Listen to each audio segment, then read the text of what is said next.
All the world holds dear is but a backdrop of constant motion. I stand before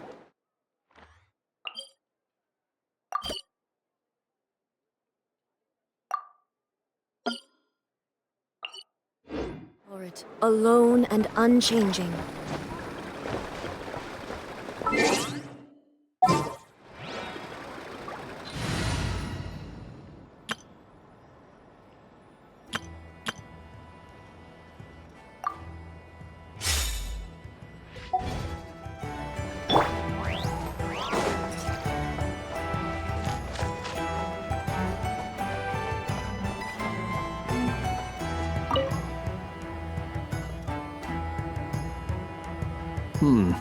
Is no one here? Well, hello. This is certainly a most joyful encounter. Seeing you lifts my spirits after a somewhat disheartening trip. I wouldn't say anything's the matter, merely that I am dealing with some unexpected circumstances. I recently learned of a collector in Nasha Town who, due to financial concerns, has been obliged to offer a pair of ancient coins for sale. I'm told she's a little eccentric and doesn't reply to letters, so I came out here myself to see if I could arrange a deal. I needed to come to town anyway to pick up some supplies, so I thought I'd pay her a visit on the way. Unfortunately, she doesn't appear to be home. More's the pity. It's just a little hobby of mine. Everyone has something that tickles their fancy, am I right? For me, it's old coins and gemstones. Time is the best filter. Anything that can make it through the sieve of time is almost guaranteed to be of good quality. The style, pattern, and condition of a coin convey a lot of information. They can tell you, for instance, how many moons it has seen before finding its way into my hands. Think about it. A coin may have passed through 10,000 people's hands, brought them happiness or sorrow, and witnessed a multitude of moments in their lives. The weight of time it contains is far heavier than its appearance would suggest. It is a witness to the past and something that has value in the present day, which makes it more than worth collecting. These coins have been stuck in my mind these last few days. What do they look like? What stories can they tell?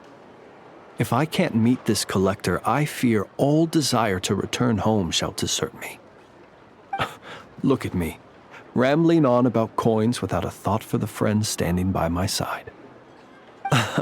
Let me think of a more interesting topic to make up for boring you just now. Ah, yes. Recently, I purchased a beautiful azure gemstone from a Fontanian merchant.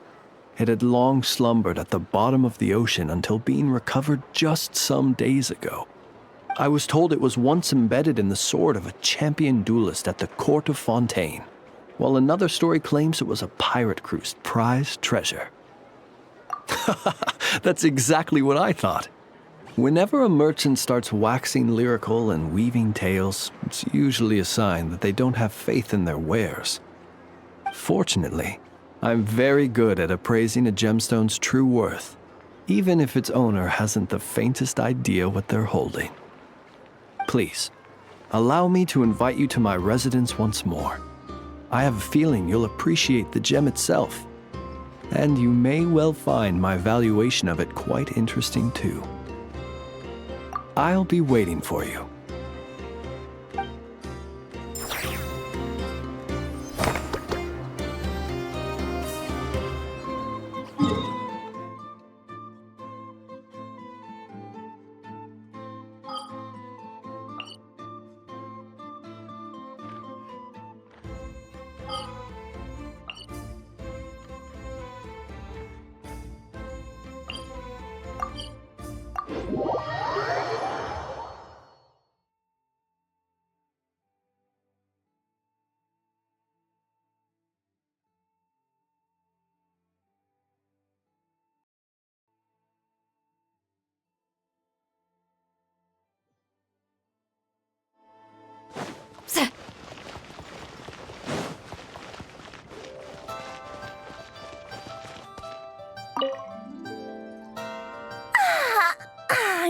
stuffed.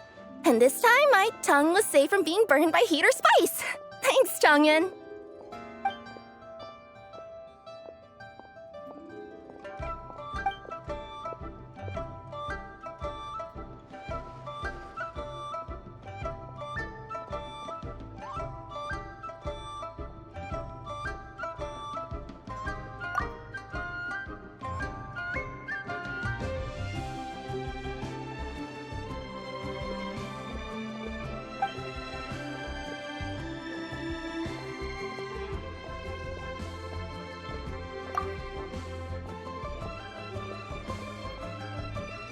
Chongyun, come on.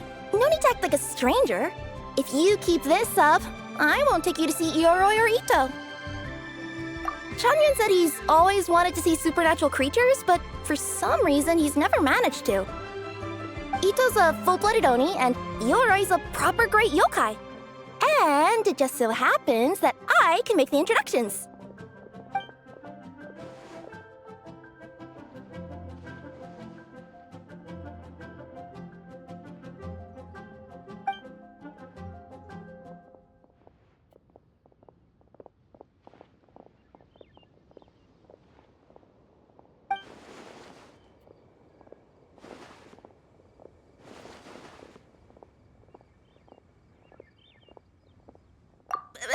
Hey, don't get the wrong idea, Chongyun. Ioroi and Ito are both good people. Good yokai. The worst, and I mean the absolute worst, thing that Ito's ever done is refusing to admit he lost a card game. He still owes me Tricolor Dango for that. Ioroi is also nice. It just, every time I pass through Chinju Forest, he drags me into playing hide and seek.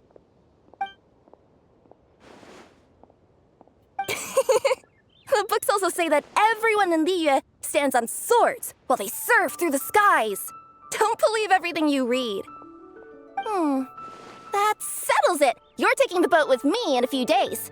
I'll take you to see them, and my granny, too.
Take me up!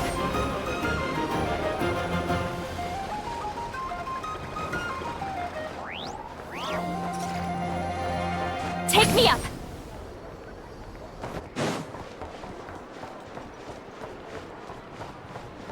So much Yeah, destruction. got it.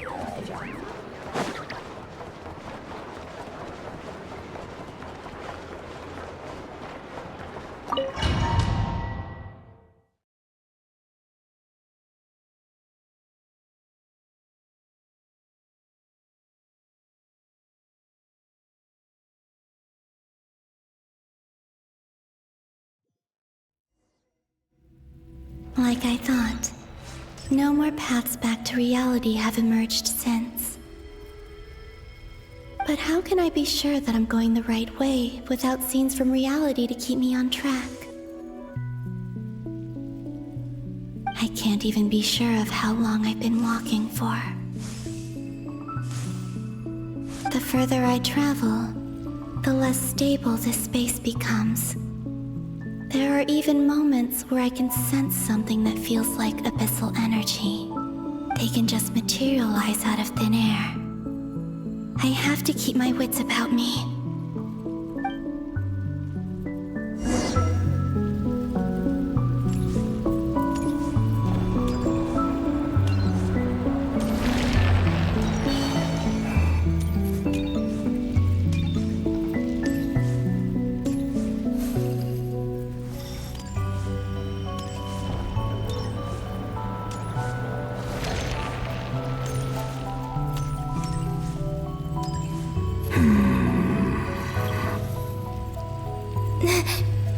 Is that the Ray here of Solnari?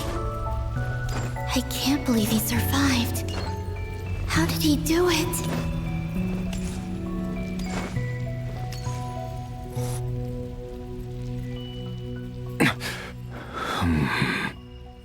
You are the moon goddess.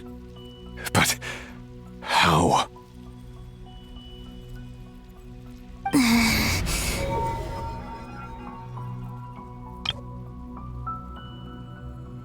Please, there's no need. I'm not interested in fighting anymore. I find that a little difficult to believe. Yeah. Honestly, so do I. The way you used my own power against me was... It was a brilliant strategy. And then, in the final moment before I was thrown into this space, I got to see an old friend. Mr. Dainsleif. Right. It was so long ago now. But we were friends once. And when I first got here, I was filled with hatred, remorse, and rage. How I cursed and devoured. I tore everything here apart. I was consumed by the desire to leave this place and have my vengeance. But to no avail. This is a place with no exit.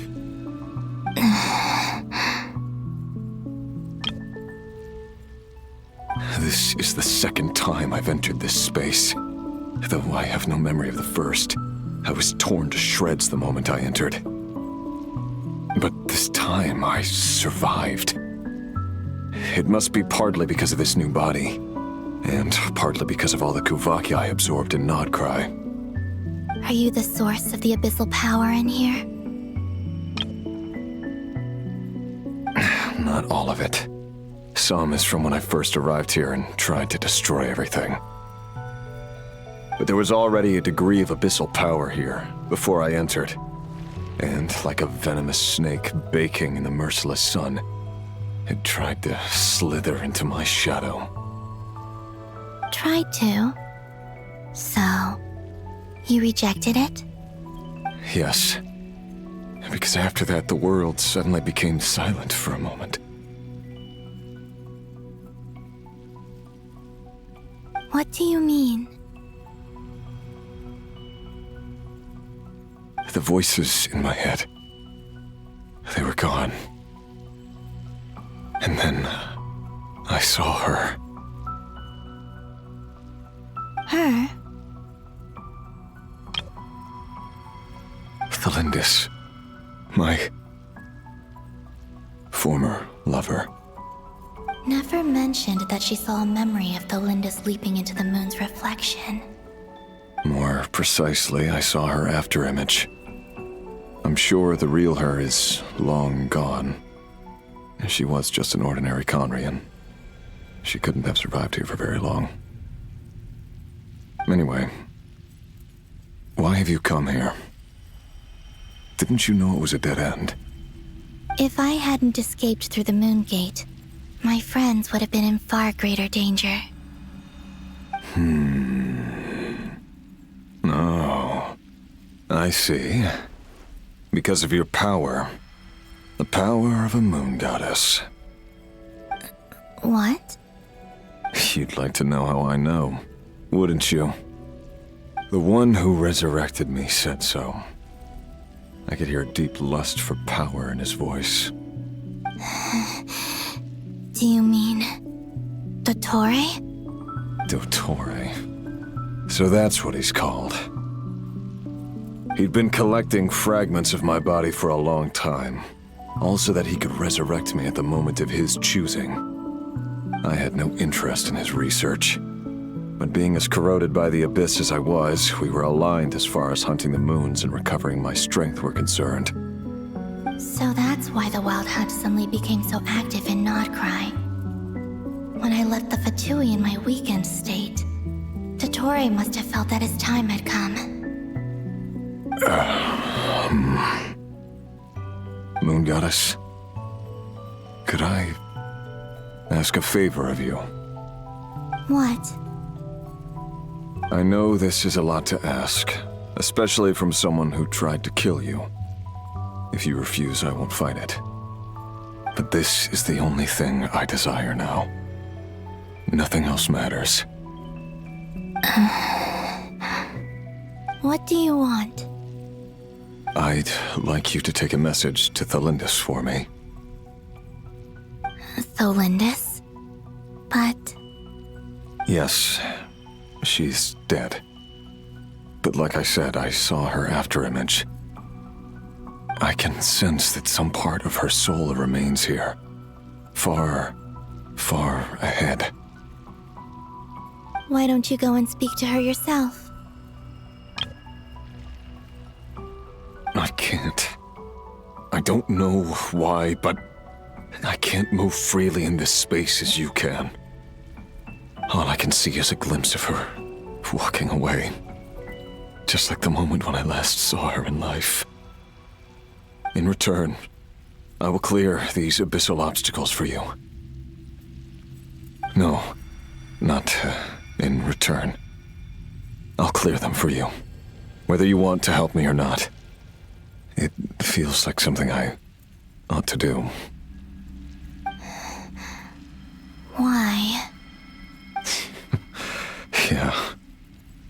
Why, indeed. I've been asking myself that question a lot recently. Why did I do the things I did? I'm tired of it all. Tired of the person I became. People used me. And then I turned around and started using others. I hurt a lot of people. I think I grew tired of it long ago. But I wouldn't admit it to myself. And ultimately, that's how I ended up here. What do you wish to tell her? All of it. My past.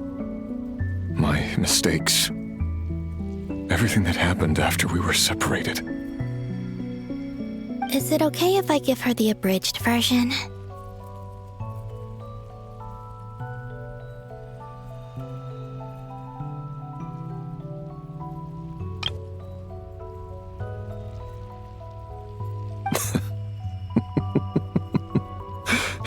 Yeah, I'm sure there's plenty you can skip over. Just tell her the important parts. Whatever you think that means. Like the part where you relentlessly tried to kill us. It's up to you. Love demands honesty. But my relationship with Thelindis was built on lies. We hid too much from each other. But after living my whole life in the shadows, I don't want to hide anything anymore. I will do my best.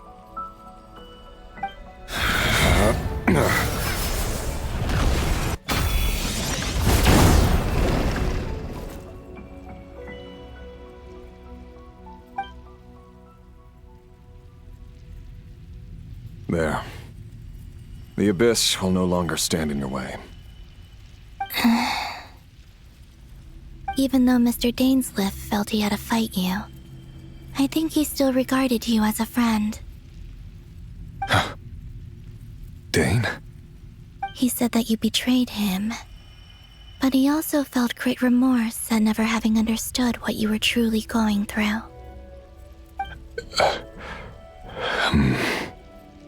Why tell me this? Because if he'd known that someone could take a message to you, I believe that's what he would have said. Thank you. It means a lot. I know this will sound strange coming from me, but don't die, Moon Goddess. I can tell that you're determined to get out of here.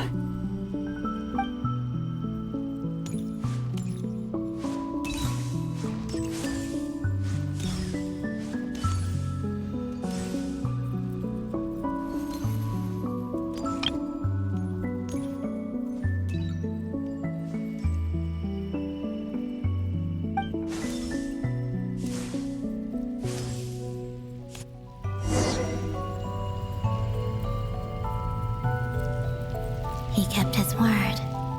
The Abyss is no longer obstructing my path.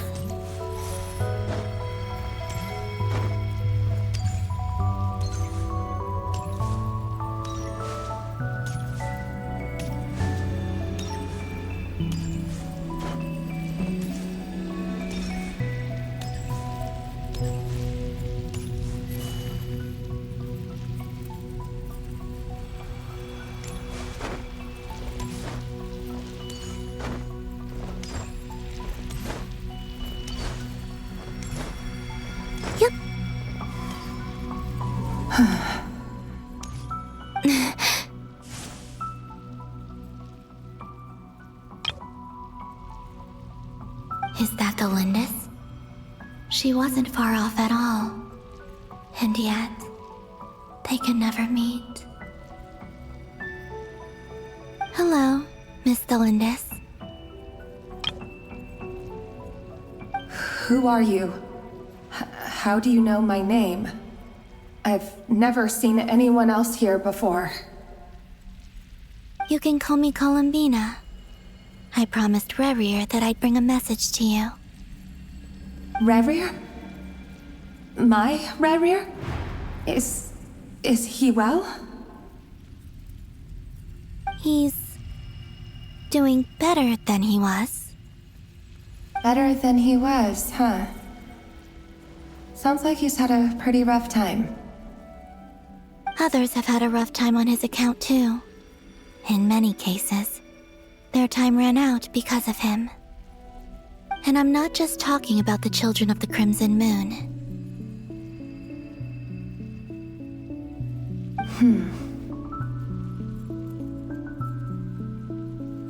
So, things got worse before they got better. Could you tell me what happened, Miss Columbina? Are you sure you wish to know? Yes. This is my opportunity to learn the truth. No matter how hard it is to hear, I have to know. I admire your courage. However, time is short, I cannot stay here for long.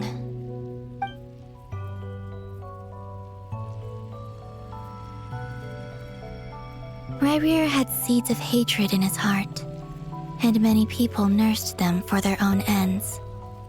On some level, everything he did was to try and find a way to see you again. But in the end, he came to regret his mistakes. He wanted to apologize for hiding his past from you. Beyond that, he did not say specifically what it was he wished to convey to you. But I'm sure that you've always been on his mind. You are what has kept him going over all these years.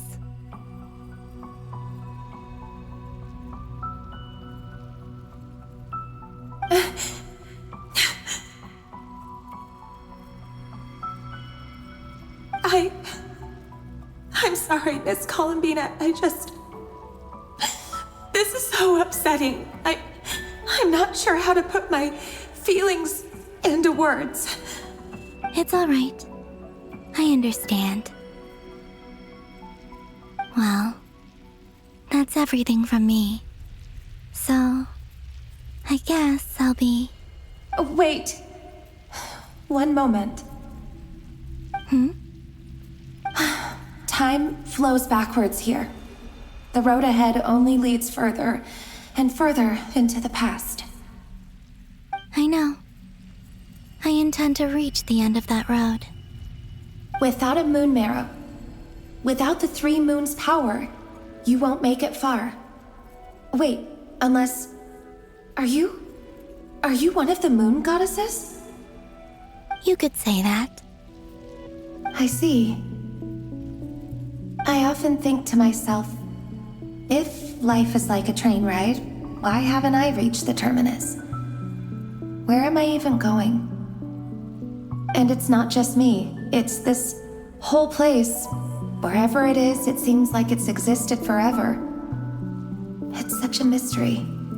Where is it going? I must seem so ridiculous. I can't answer these basic questions, and yet I jumped right in here without hesitating, only to be torn apart the moment I entered by powerful energy currents. Only my soul remains now. Thinking back, I was suddenly overcome with fear and terror in that moment. Perhaps I too became bewitched by the abyss. I may have been the leverage it needed to control Rayrir.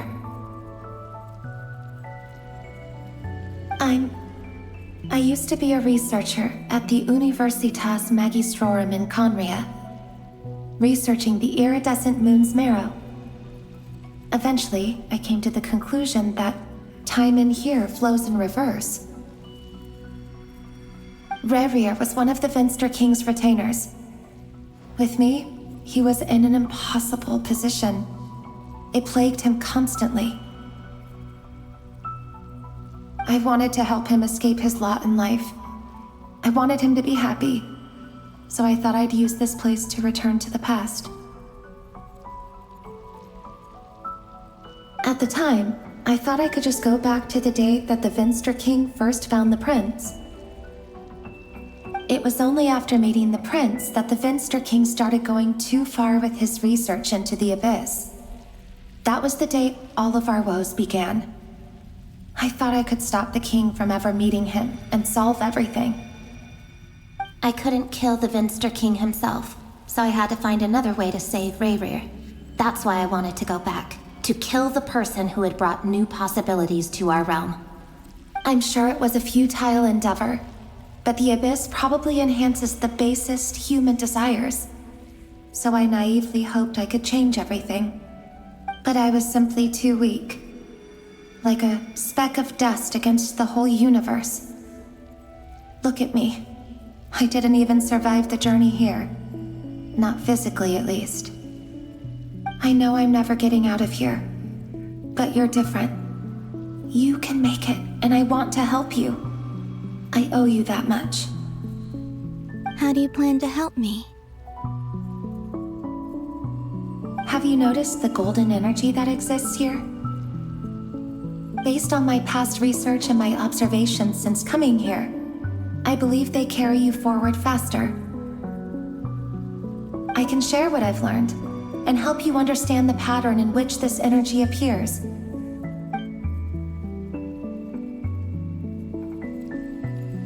I think you just might... Now, I know you will be able to change the past. Also, I've been speculating about where this space ends. The documentation was scant, but from what I know of the legends about the moons, the oldest ones seem to begin with Nibelung, king of dragonkind. I have no way of verifying any of it by this point, but if it's true, you might be able to reach that era if you keep walking. Understood. Thank you, Miss Delindis. I'm the one who should be thanking you. If you hadn't entered this realm of everlasting death, what use would my deductions be? Thanks to you, they have some meaning. About Rayrir, I'm so sorry. For everything. It wasn't your fault. That's not true. Because we both feared bringing trouble upon each other, neither of us ever told the truth. And that dishonesty sealed our fates. But enough about that. I wish you a safe journey, Miss Columbina.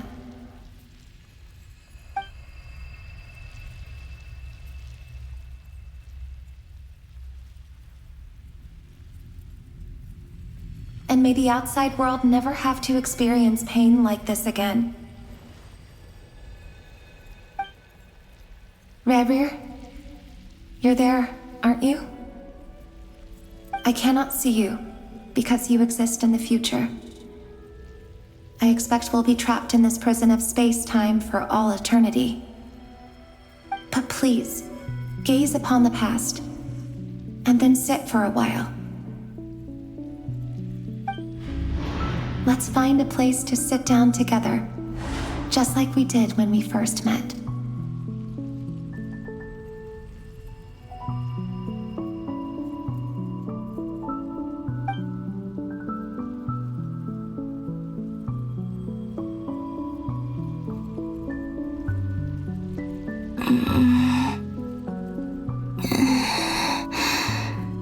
How long have I been walking?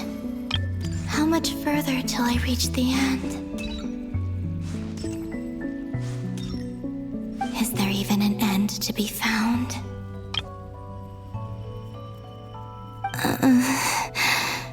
Everything's getting blurry.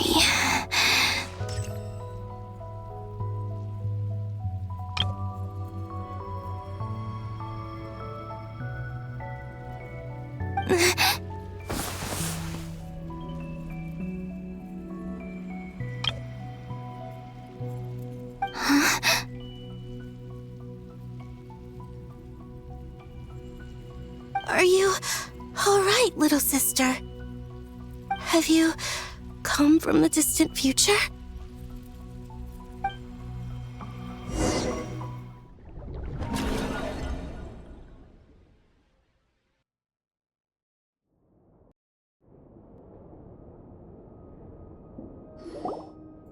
So, how exactly did the moons just disappear?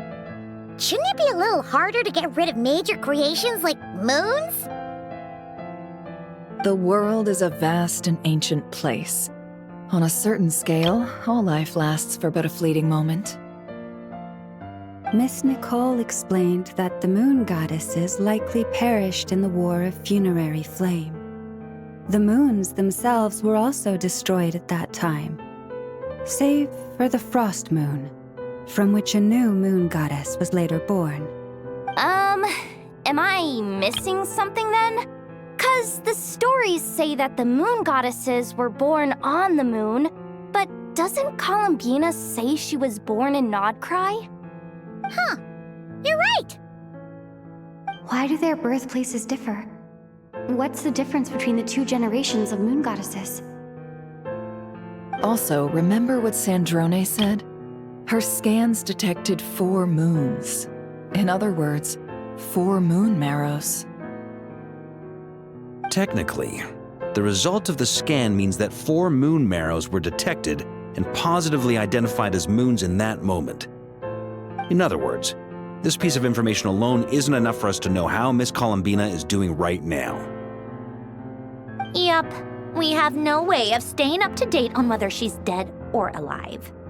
She's on her own for now. But at least she's trying her best to get back to us.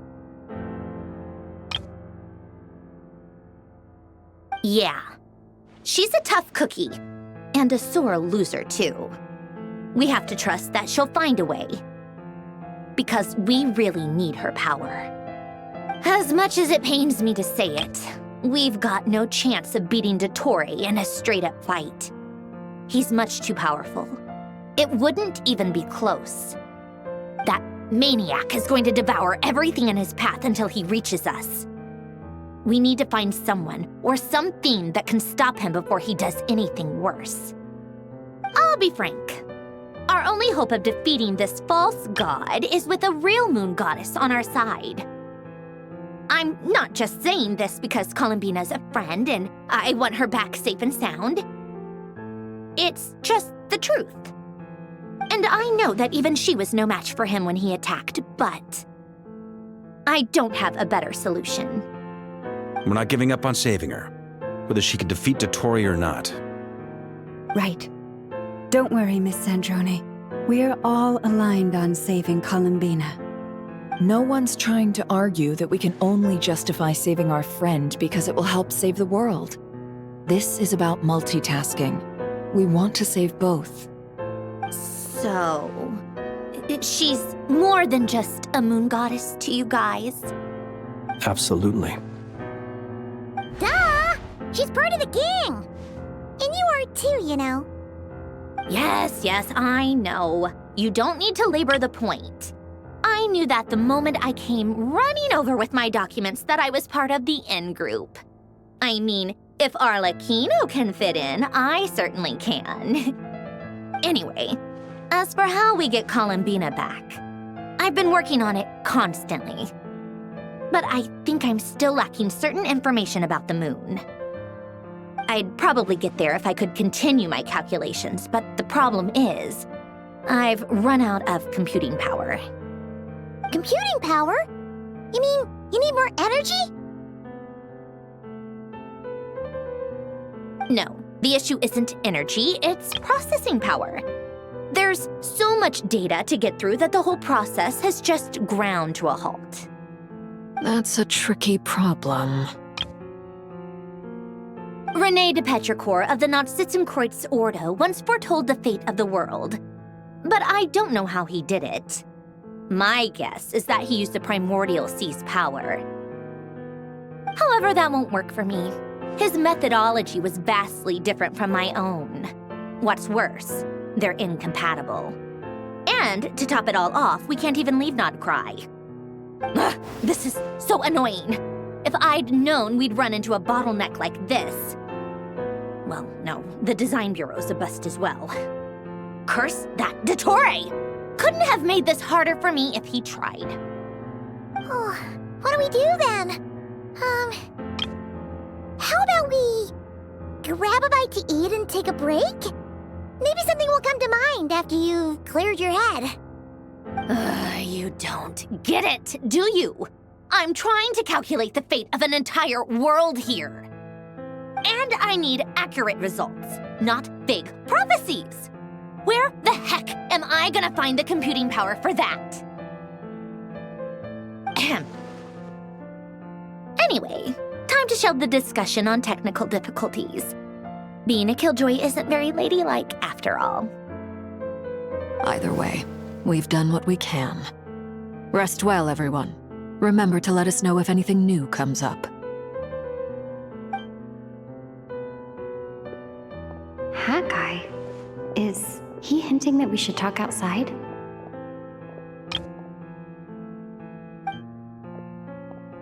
Let's go somewhere a little more private.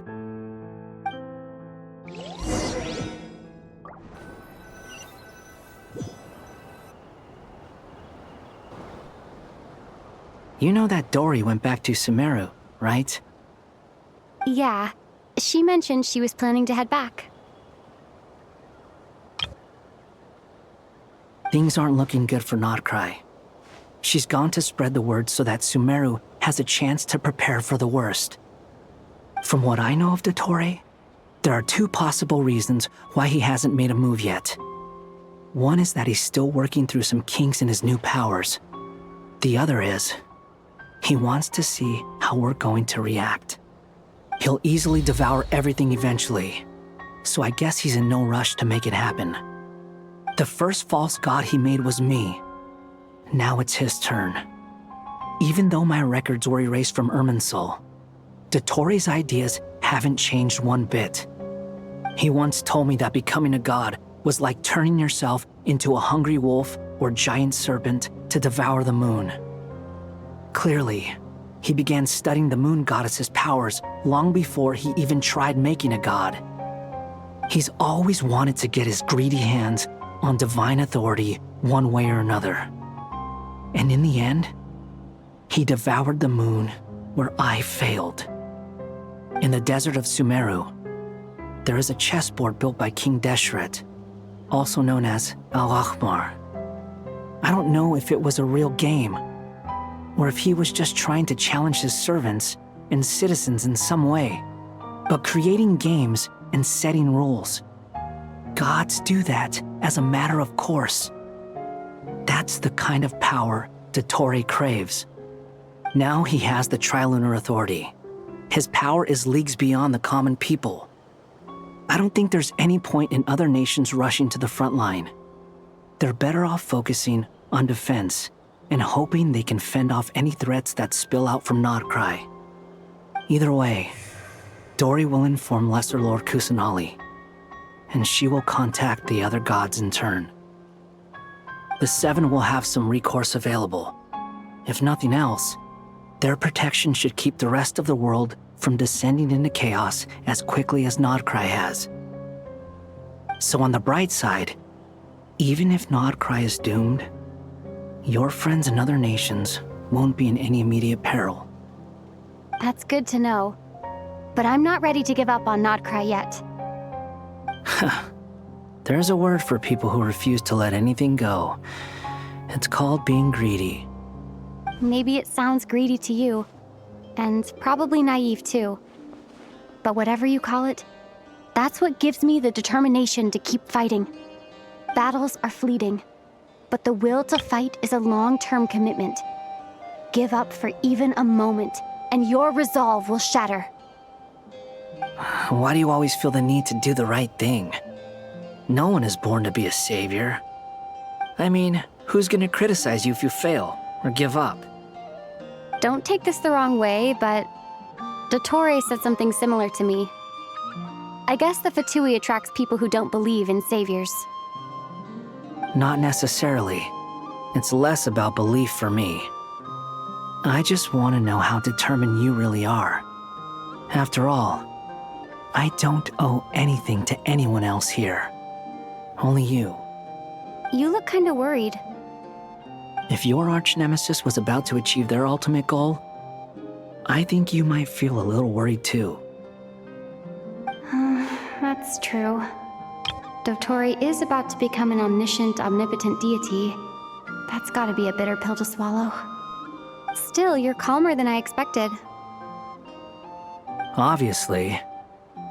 I have to admit that my past self was a reckless fool who misunderstood not only the point of revenge, but how to achieve it. And as much as I want my vengeance, I know I'm not gonna get it by acting alone. If the world's taught me anything, it's to think before I act. Too bad it never taught me any other virtues, though. So, I am going to destroy Dottore, no matter what it takes. So, what's your plan? I'll get to that. First, tell me, what do you think of Sandrone? Just like Paimon said, she's a friend, part of the gang. How much do you trust her? This is a serious question.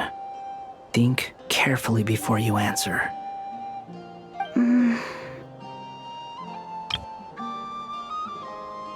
although she's with the Fatui, she has her own values and she's helped us a lot. If nothing else, she's clearly going the extra mile for Columbina. I see no reason not to trust her. If you say so. In that case, the three of us need to talk. I have some thoughts about her computing problem. It can be solved, but it will come with a cost. How much? If I can afford it, I'll cover it.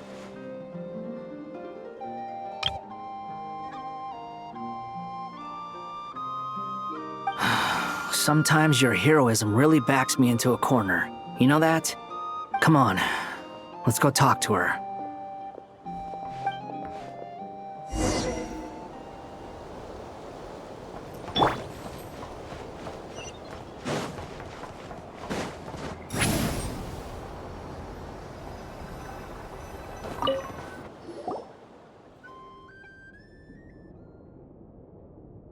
Miss Androne, Traveler. Hey there. Paimon's here too! She was just helping them sort through their things. How did your chat go? That was fast. The call only just ended. Well, you said it was urgent, so we got here as quickly as we could. Albedo, I have some alchemy questions for you. I see. Looks like my knowledge proved useful after all.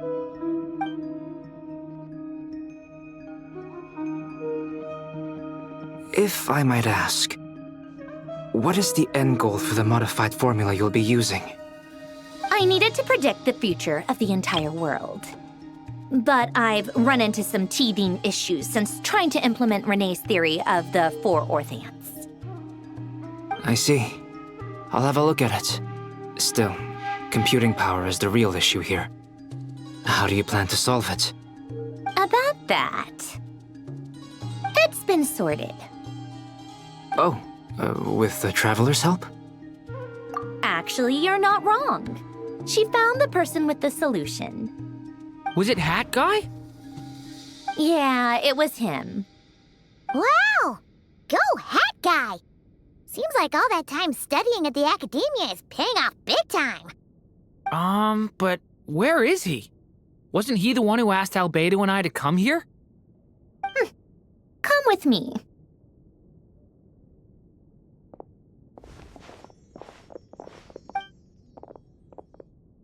Hat Guy? What's happened to him?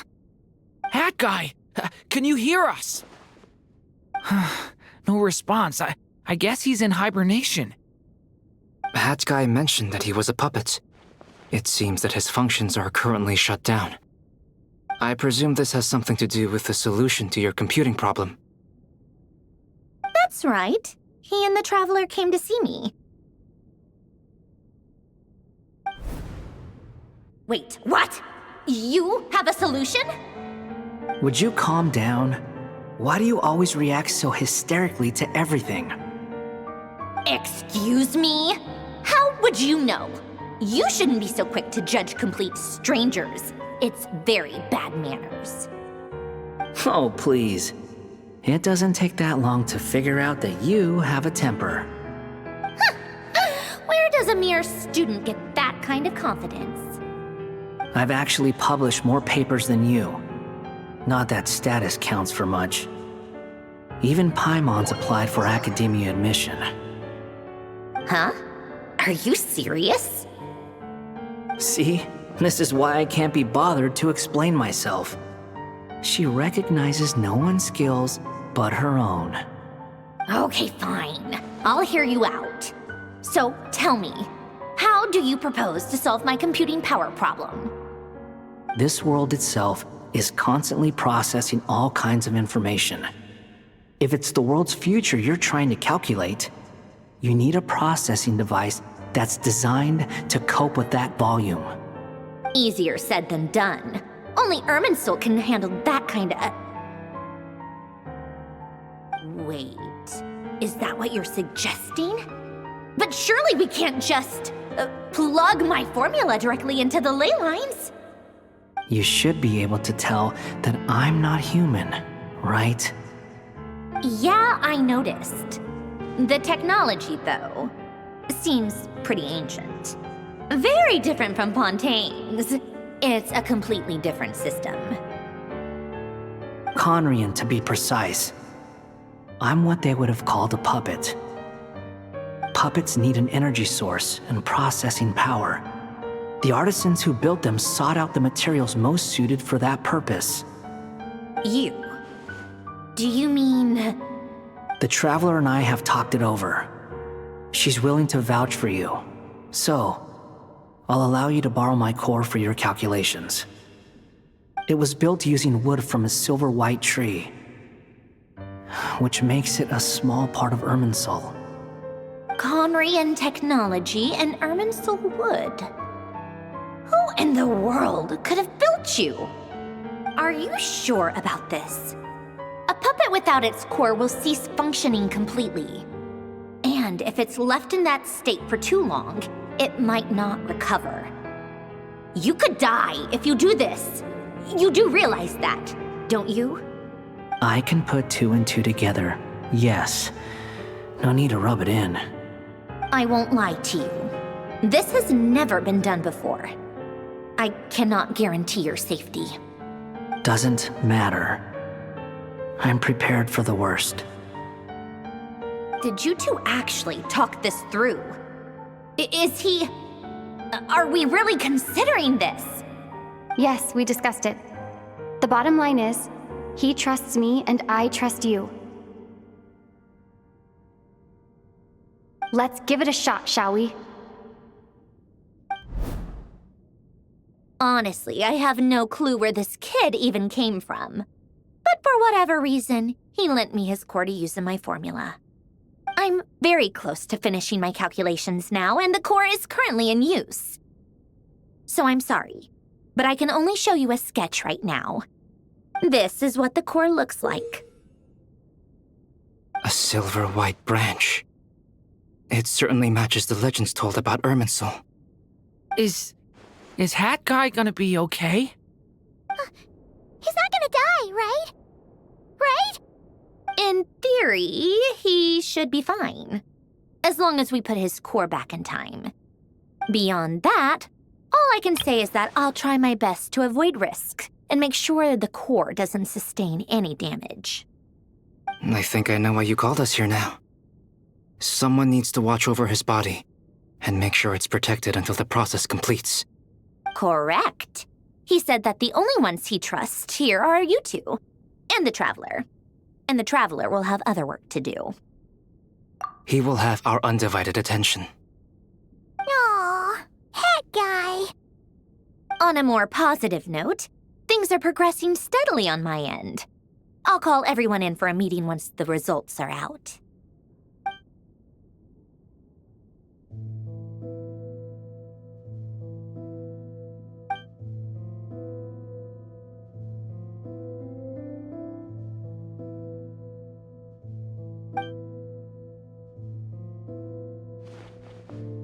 The worst-case scenario with the core removal is either a system reset or a total loss of function.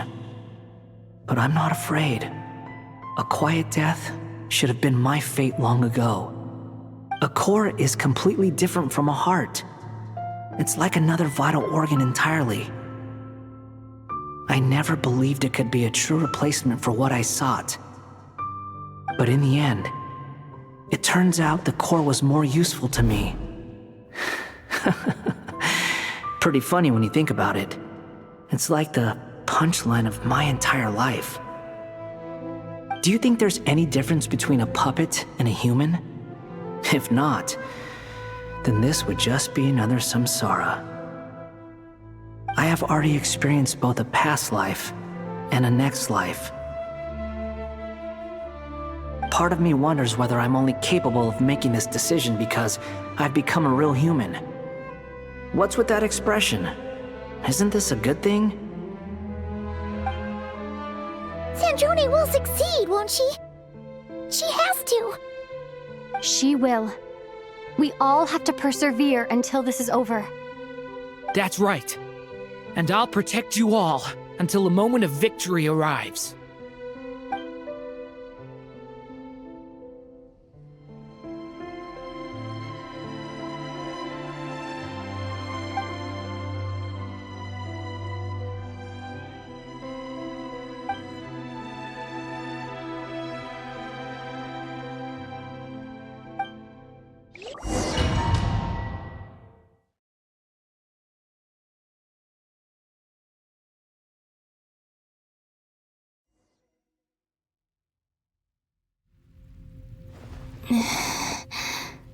Who are you?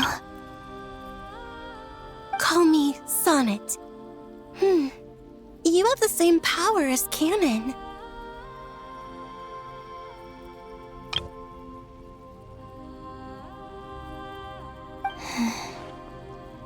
Sonnet. So, you're the goddess of the iridescent moon? Oh, goodness. You recognize me? Well then, what's your name? Columbina. Columbina Hyposelenia. Hyposelenia?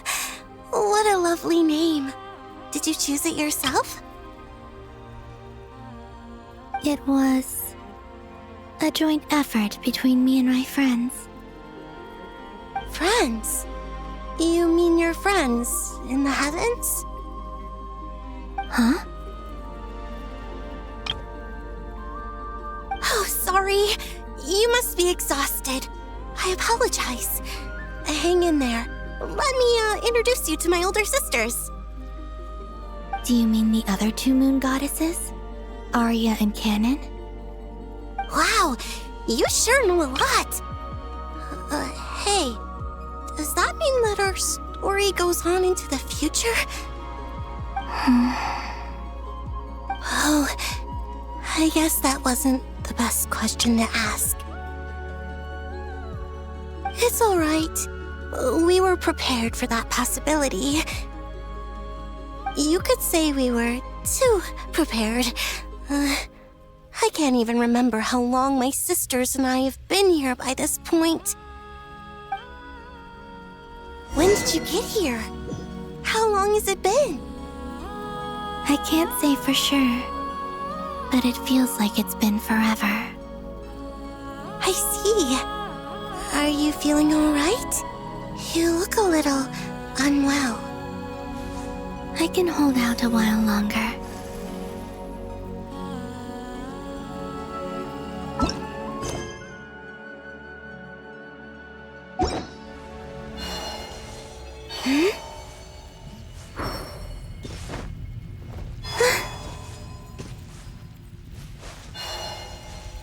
We don't have far to go.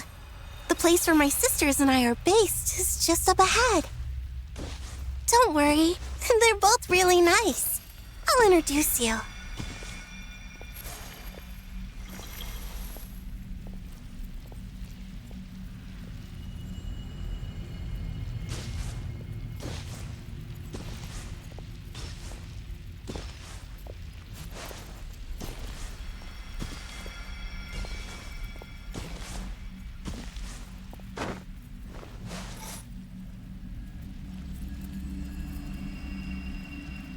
Sisters! I'm back!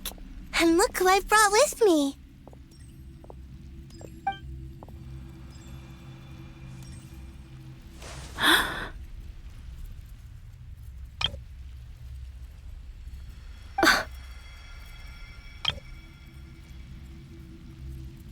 It's our lovely little sister, born in the far future.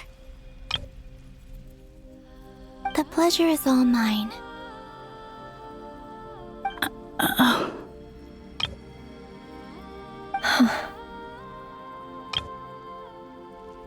Allow me to introduce you to Columbina Hyposelenia.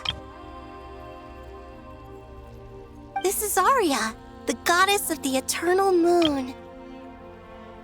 And this is Canon, goddess of the frost moon.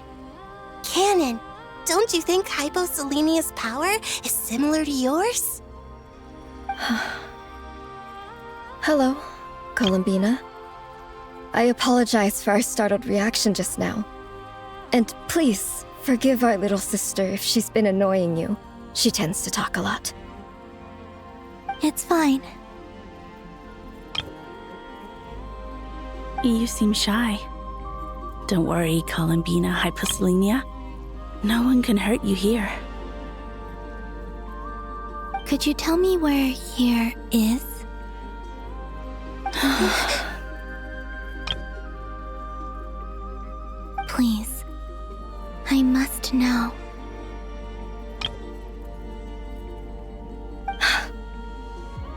dear sister.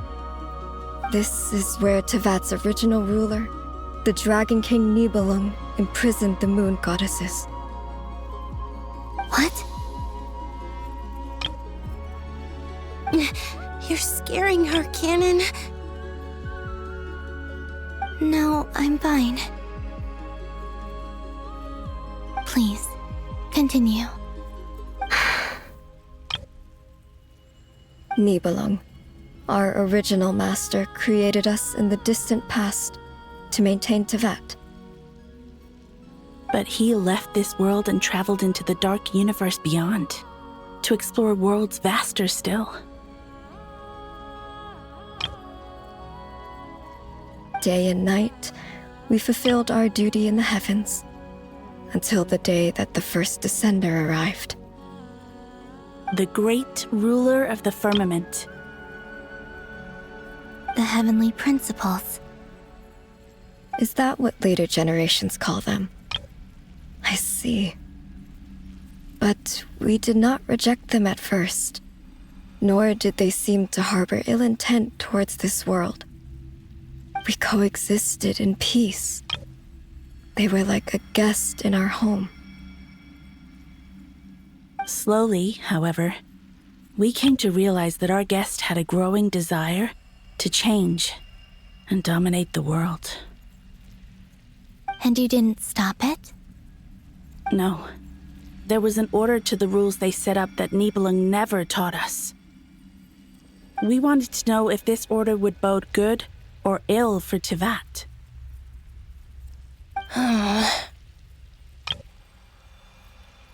All right. Canon and I wanted to know. Sonnet was against it from the outset. Later, we discovered that this great ruler of the firmament bore an almost paranoid hostility toward the desire of certain life forms to seek power. Or perhaps they feared them. They would even cast down celestial nails as manifestations of their power, to punish the civilizations of the world below. Only this was far beyond mere punishment. Right. Their rules brought order, but the price people paid for merely testing the limits of those rules was far too great. I did everything in my power to help the punished escape catastrophe, but still, too many lives were lost. The ancestors of the Frost Moon Scions were some of the ones you helped. But just when we had decided to take countermeasures, the Dragon King, Nibelung, returned. And so began the War of Funerary Flame. So, that's the name the world gave that war in the future. Well, who won in the end? As far as I know, the Heavenly Principles won, although it came at a great cost. They remained in Tevat, where they continue to rule to this day. And the world's original master, the Dragon King Nibelung, was destroyed.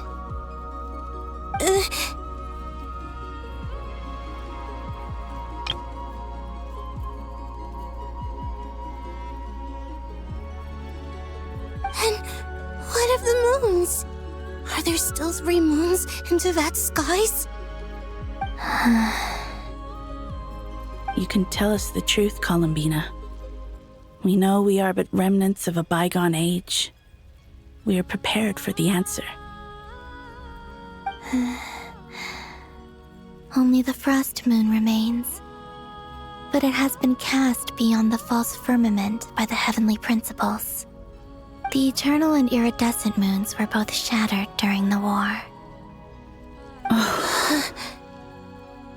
So death finally came for us in the end.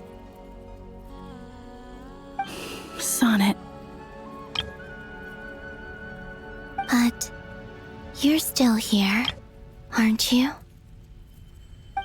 A moon goddess cannot live without her moon, Columbina.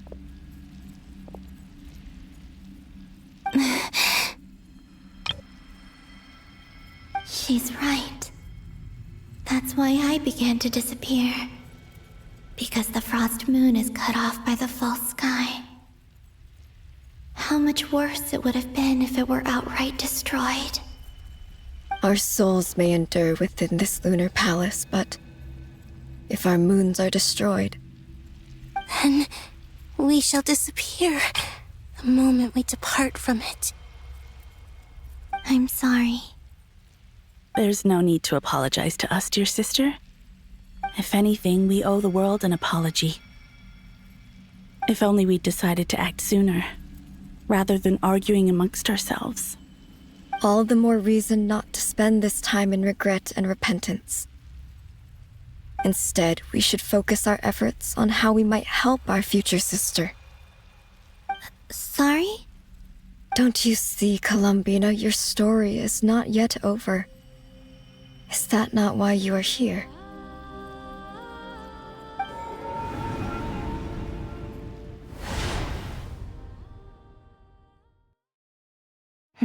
It's done.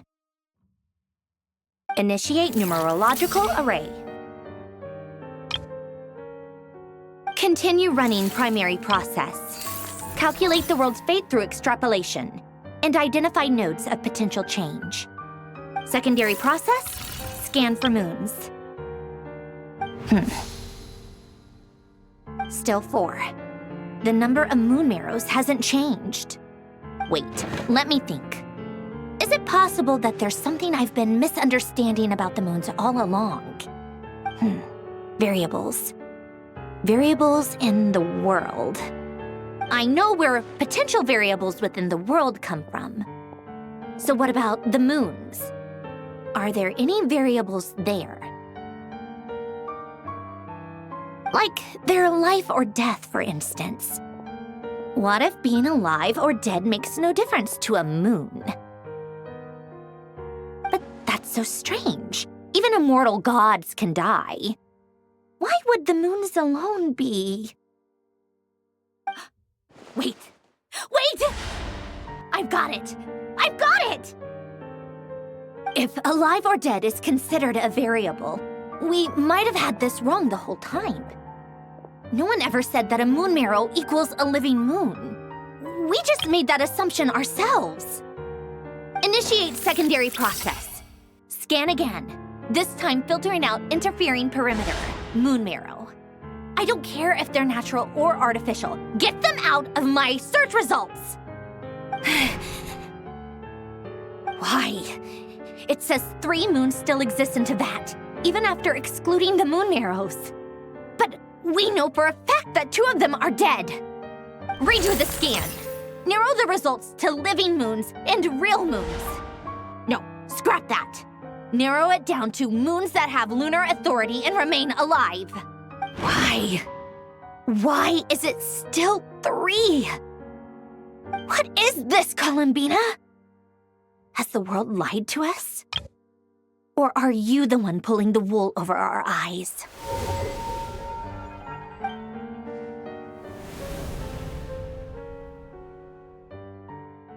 So, you think that the moon's reflection might be where Nibelung imprisoned the 3 moon sisters? Yes, it would explain a lot, such as why that space would respond to a moon goddess's power, opening the moon gate at her command. It would also explain why Miss Columbina has been unable to leave, and why time flows in reverse there.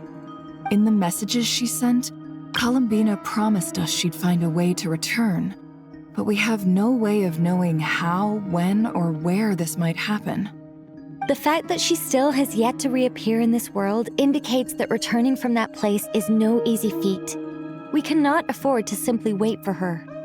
So you're saying, if she could return by her own power alone, she would have done so long ago? Yes, she certainly wouldn't leave it to this late stage when it's so touch and go. I've been giving this some thought, and I've come to believe that Luanatar might be an anchor that she left behind, as a sort of future waypoint. This could also explain why Luanatar is always by the traveler's side. Sounds like a plausible theory. If that's the case, there must be some criteria we need to fulfill to allow Columbina to return to the present. The question is, what could they be?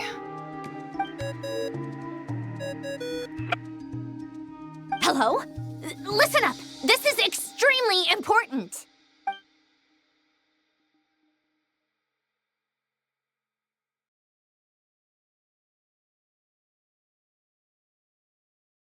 Not only is Columbina alive, but she may well exist in a form unimaginable to us. I'm still unclear on the details, but she's done something truly inconceivable in the past. And the clue to what she's done lies in the moon and Tevat's sky. Truly amazing. Oh, I'm so delighted for her. I'm sure we all feel the same. And I'm sure Columbina is ready to get back here and fight by our side. I'll keep my calculations going and try to find some way of coordinating with her. But that's not an excuse for everyone else to slack off, okay? All of you had better keep trying to think of solutions. How can the dead moon still live? And Luanatar...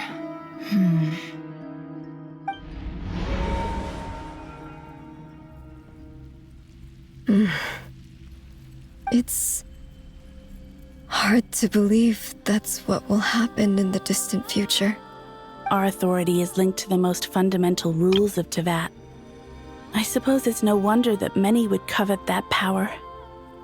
I didn't realize that when you said friends, you meant people who live down in Tevat. That's so lovely. I always wanted to go down there and have some fun. Have you ever tried leaving this prison? Of course. Between us, we've tried everything. But no matter where we go, this space will eventually bring us back here. It's like the center of a whirlpool. Everything ultimately converges here, at the moment when Nibelung imprisoned us. In that case, have you tried using any of those pathways that connect this space to the real world?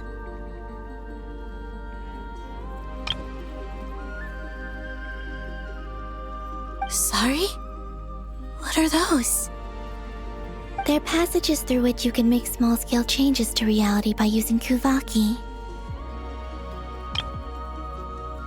Or am I the only one who can use those passages? Because part of my soul remains in reality. Kuvaki. What is that? You don't know? It's a unique kind of elemental energy found only in Nodcry, the land from which the moons arose. Oh. Well, it's true that the moons first rose up from the part of Tevat you say is called Nodcry. But there is no difference in the elemental energy between there and anywhere else. What? Could you show us some of this Kuvaki? Hyposelenia? Maybe if we see it, it'll make more sense. Okay.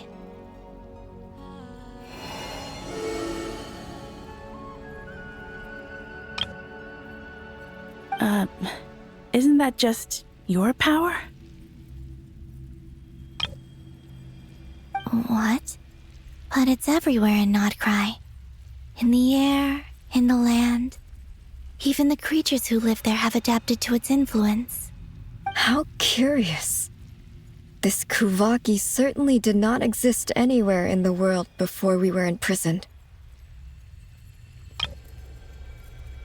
Let alone influence living creatures. So, how exactly does it affect them anyway? Can they float in the air like us? This is so strange. Why would their reality differ so much from mine? Columbina, you're looking for more than just a way out of here, aren't you? Yes. If I am to help my friends, I will need trilunar authority on par with that of our foe. You mean... you'll need our power? This sounds extremely risky. The Three Moons' powers are not mutually compatible. Concentrating them into one goddess will be a very painful process. And if anything goes wrong, it could tear you to pieces. I know, but I'm willing to take that risk. Even so, let's say we successfully transfer our authority to you. How will you take it outside this prison? Nibelung constructed this realm specifically to prevent us from using our powers to interfere in his war. No moon goddess can leave this place alive. What if I don't leave alive?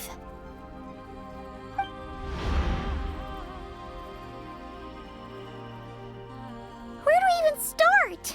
How are we supposed to figure out what we're meant to do to help Columbina?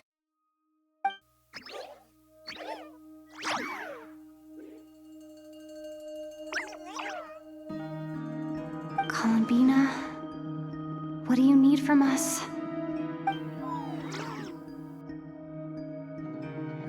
If she really got to the beginning of time in there, how do you think she'd leave us a message? You don't think she'd write it down on a stone tablet somewhere in the hopes that we'd find it, do you? Seems unlikely. Columbina may not talk a lot, but she thinks deeply about issues like this. Let's review what we know. This is the Columbina who fought alongside us against the Reikir of Solnari, and with whom we celebrated Moon Prayer Night. She knows our personalities, our ways of doing things, even our unique strengths and abilities.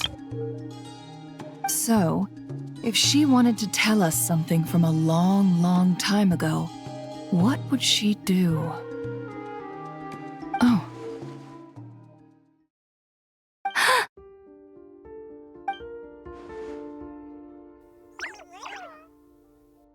Traveler, you once said that those golden ripples also appeared when Luanatar was born. What if Columbina left Luanatar here, not just as an anchor to the real world, but for some other purpose? If she is part of Columbina, and Columbina knows that I can see past events through her... Oh yeah! Like when you peeked into Rerir's path through his heart! Nefer, wait! If you're right about this, and you can really see past events through Luanatar, your eyes, they'll... Oh, I know. Looking at Rerir's past in Conria was already enough of a strain on my eyes. Looking this far back into the past... it'll surely blind me. But it's our only chance. This is the only way. Boss. We spoke about this once, a long time ago. Do you remember what I said, Yehoda? The day I lose my sight, the Curatorium of Secrets will be yours to run. But... What's wrong? I'd be overjoyed if I were you. This day's come a lot earlier than either of us expected.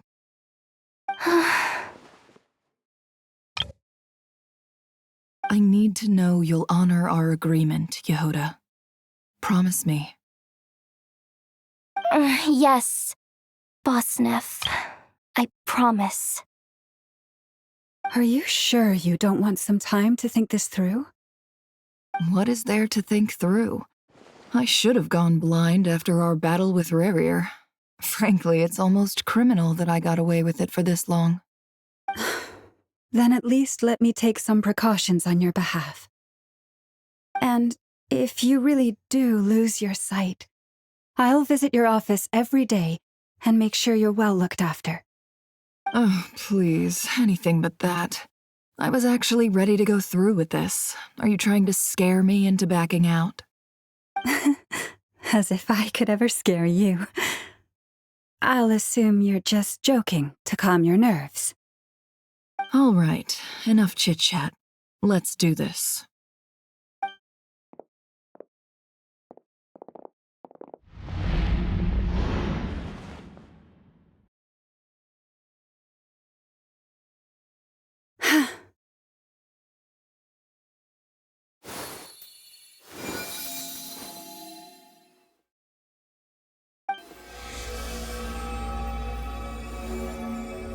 done. Good. Now give me some space.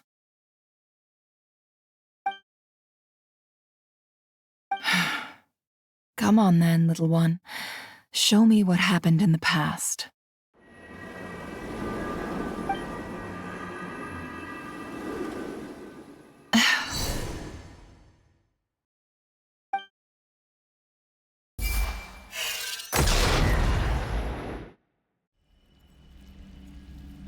Between the Trilunar Authority, Kuvaki, and the soul-surviving moon, the Frost Moon, I think I might know how to get back. But I will need my sister's help. Time to go talk it over with them.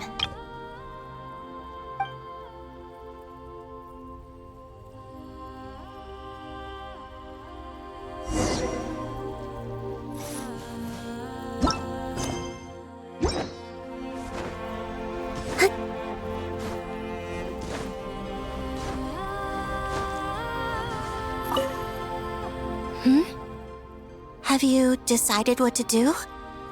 I hope it's not too dangerous. You really scared me when you said that thing about not leaving here alive. Come on, let's go find the other two.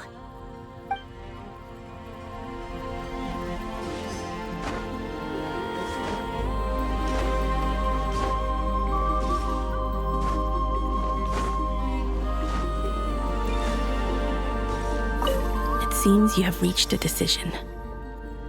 I'm all ears. What do you propose?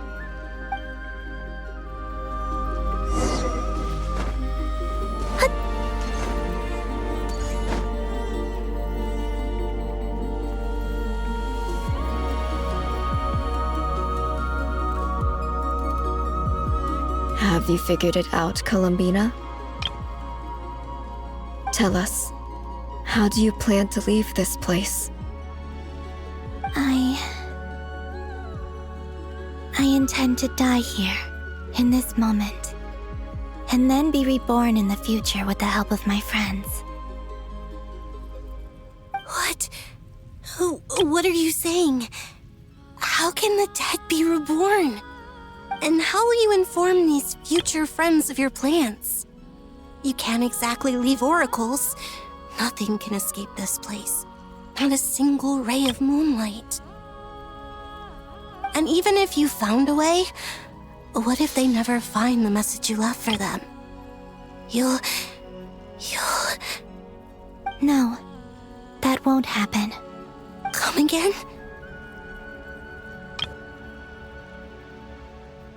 They will find my message. I'm sure of it. I'm not following. How exactly will you achieve this? It's quite simple, really. First, I will leave my soul here.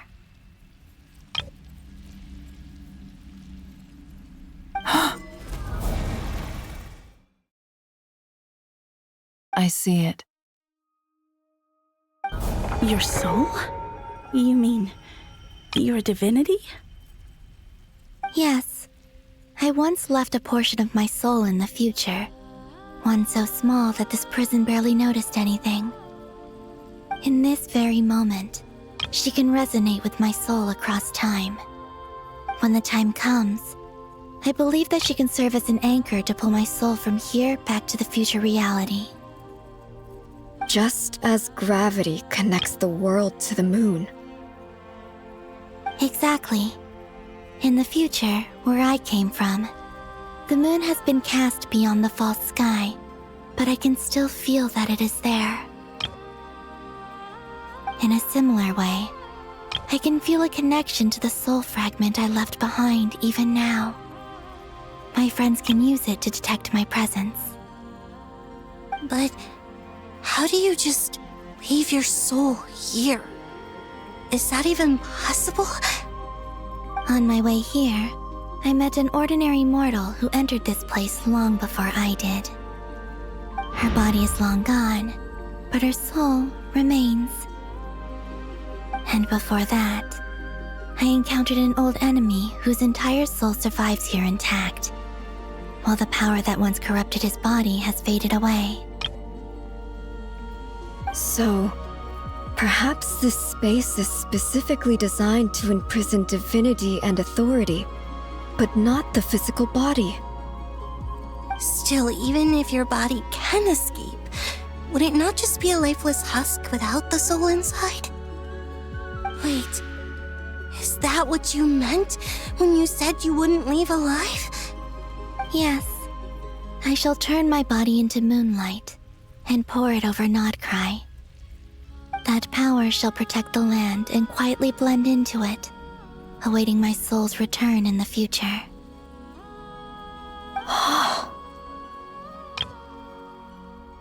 However, I cannot do this on my strength alone. I would need your help to do this, so I'm humbly asking for your assistance. Oh, dear sister, you need not be so formal.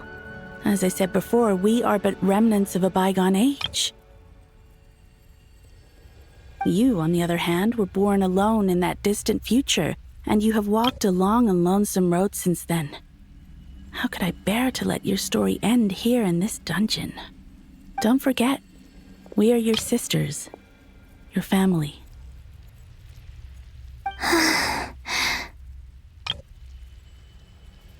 Arya's right.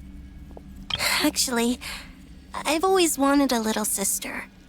Can you imagine how it's been for me?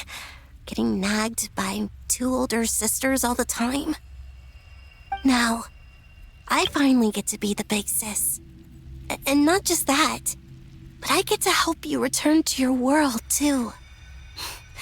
How could I say no to that? Sonnet.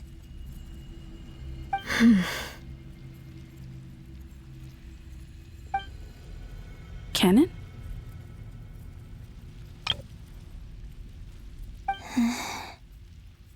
I'm sorry. I know this is a bold request. The Frost Moon is rightfully yours, and it remains intact. Oh, no, please, don't misunderstand me, Columbina. I was just thinking back on the years that the 3 of us once spent together. You cannot imagine how happy I am to hear of the future world you describe. The Frost Moon Scions, your lovely, kindly friends. For the 3 of us, whose purpose in life was to maintain the peace in Teyvat, it is a great relief to know that the people of this world live in such an abundant future. If your plan can save them and save Nodcry, I will gladly give you all that I can. Besides, the 3 of us have been together since the day we were born. I could never abandon them to live on alone without them. Canon. Still, I do have one question I would like to ask you before we proceed. Certainly. What is it? Why do you cover your eyes?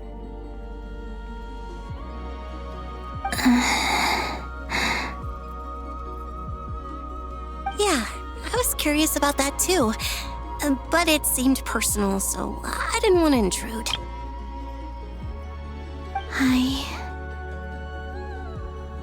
There was a time when I refused to look upon the world. I believed it was full of nothing but lies and falsehoods. I wished to hide my feelings, seal my heart, until I could return to my true home. I see. Perhaps that decision saved you from ever having to see the false sky again. But at the same time, you likely missed out on many true and precious things, like the smiles on your friends' faces. Promise me this, Columbina. When you return to the future, open your eyes, take a look at the world around you, and see your friends. I'm sure that you know this already, given that you long to return. But that is your true home. Give me your hand, Columbina. Aria, Sonnet, you too. Okay. All right.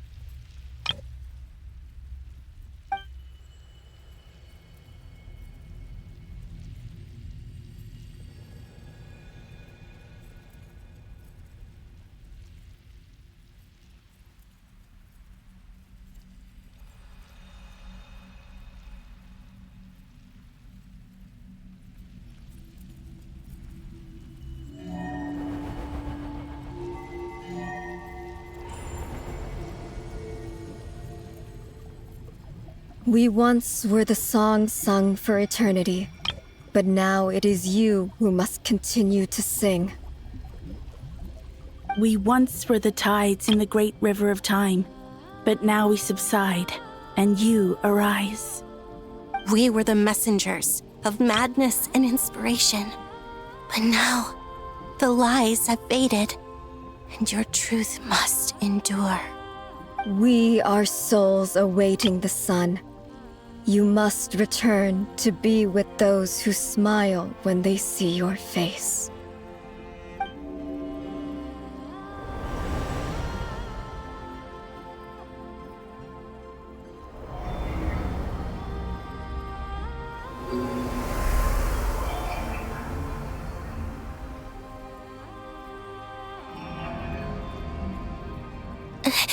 Is it done? Yes. We have transferred the authority over all 3 moons to Columbina Hyposelenia. From this moment on, she is the Tri-Lune Goddess, the one and only moon goddess of this world.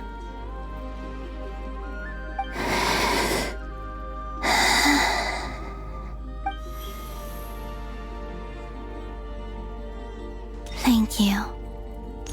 Thank you, my sisters.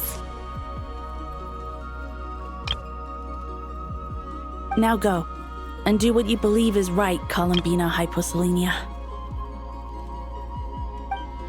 Be aware that we cannot grant you the power of the 3 moons beyond these prison walls. The conflict that arose over their remains following our disappearance will still take place. I understand. Sisters, oh, my body. It feels... Now that we have given up our power and authority, our bodies are merely mortal shells. This prison is dissolving them as we speak. It's okay, Sonnet. The end must come for every god, just as it does for every human. That's all this is. The final destination of our lives. Canon and I will be by your side the whole way. We have one final request, Columbina. Could you use the 3 moons' power to send us back into the real world? Now that we have lost our powers, I doubt this space will seek to hold us further. It's just... we would like to spend our final moments together in the only place we ever called home. Of course. Gladly.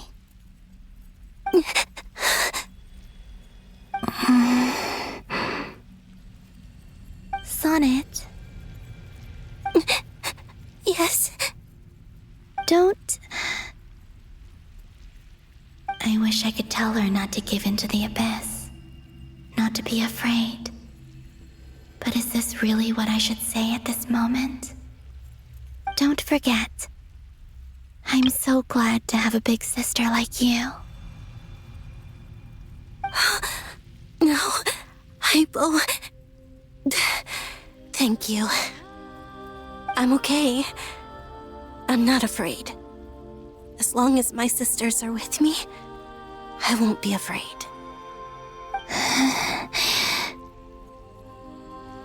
It looks like This is goodbye, sisters. Goodbye, Columbina. Take care of this world in our stead. I will.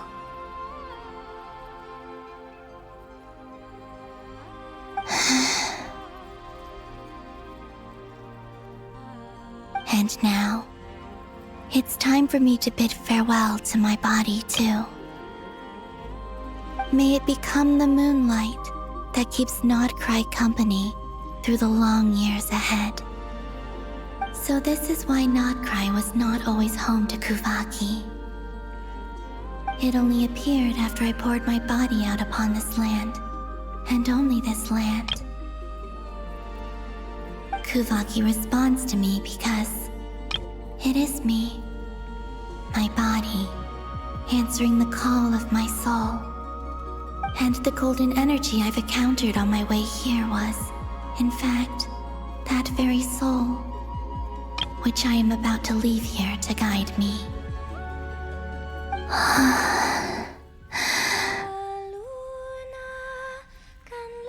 O power Trilune, eternal moonlight. I, Columbina Hyposelenia, lay aside my body. Let it be cast into the dark night to illuminate the future.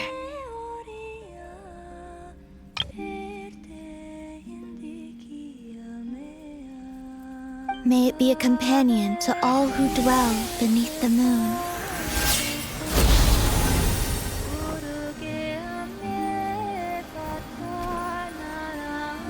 Until the time comes for me to return home.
Boss!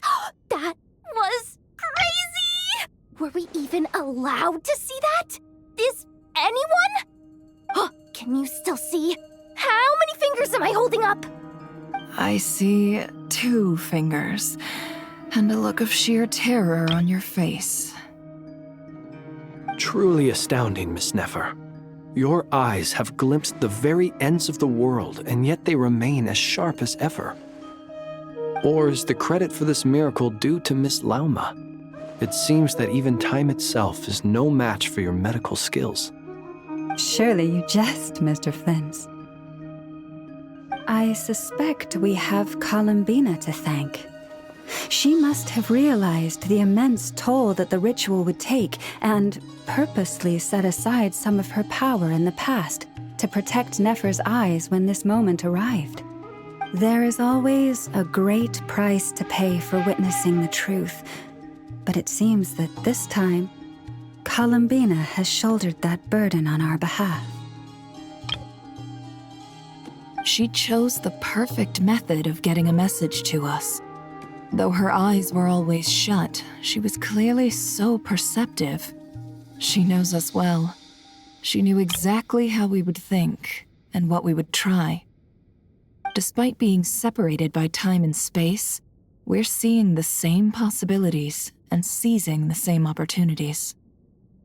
We still don't even know if she's okay right now. but as long as there's a chance we can do something, we'll fight to make it happen. We'll get you back somehow, Columbina.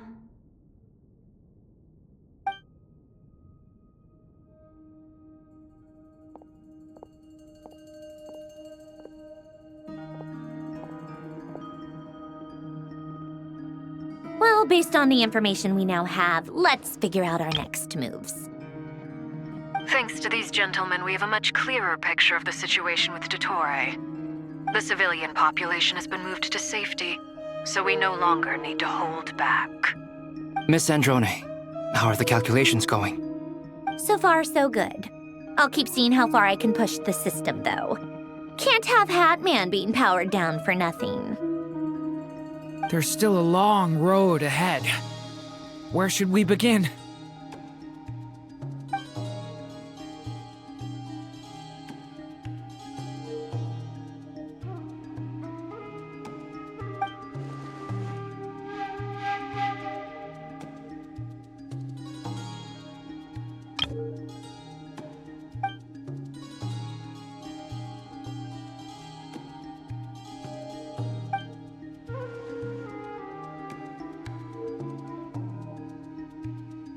Our plan is clear.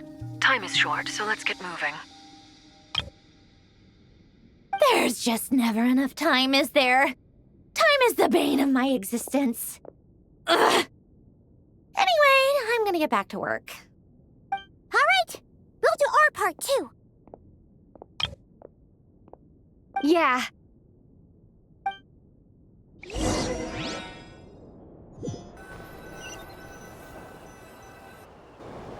Albedo's theory says that elemental energy can dilute the light realm's power, but I'm no expert in building elemental defenses.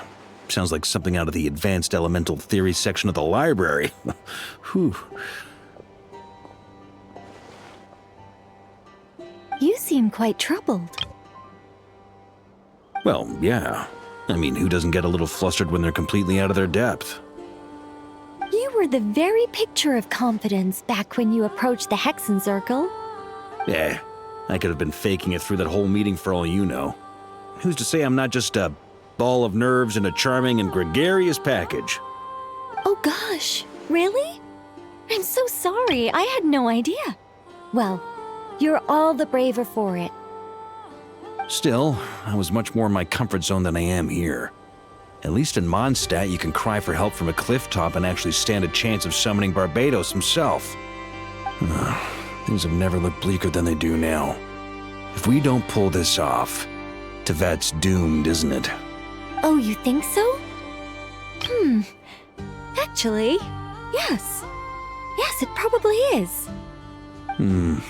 It's a shame. Don't put too much pressure on yourself. Tevat has faced annihilation many times in the past, but it also gave us you, didn't it? Hey, don't give me that. It's not like I'm anyone special. I disagree. Every human born in this world is special. We angels have always believed that. In that case, this humble human being has a big favor to ask of you.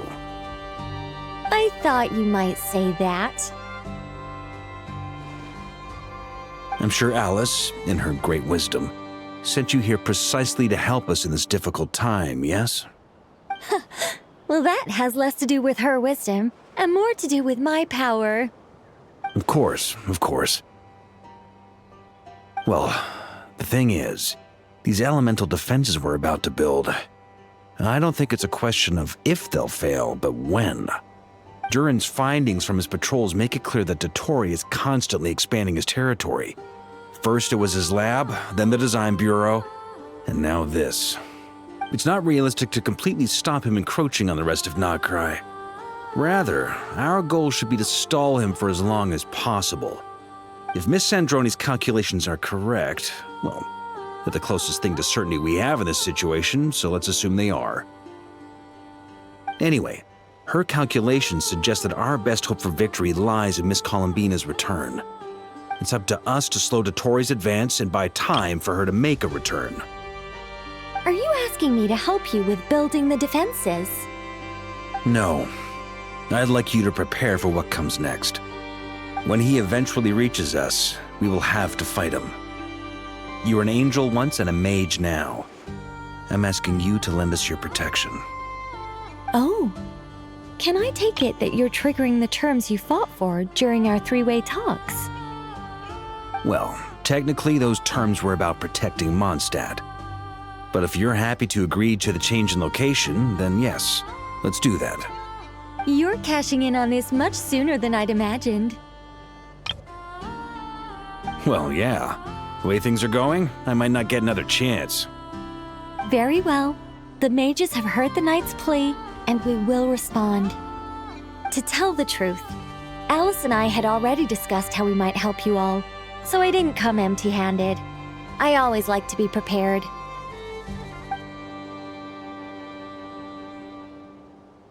This is... wow. Yeah. This is great. Seriously, thank you. It's been many long years since I had a chance to dazzle humanity with a little divine intervention. To humbly serve as a reliable and responsible guide. Anyway, Knight of Boreas, please accept this gift in recognition of your great virtue. Go now. May the angel's blessing deliver you safely to your destination.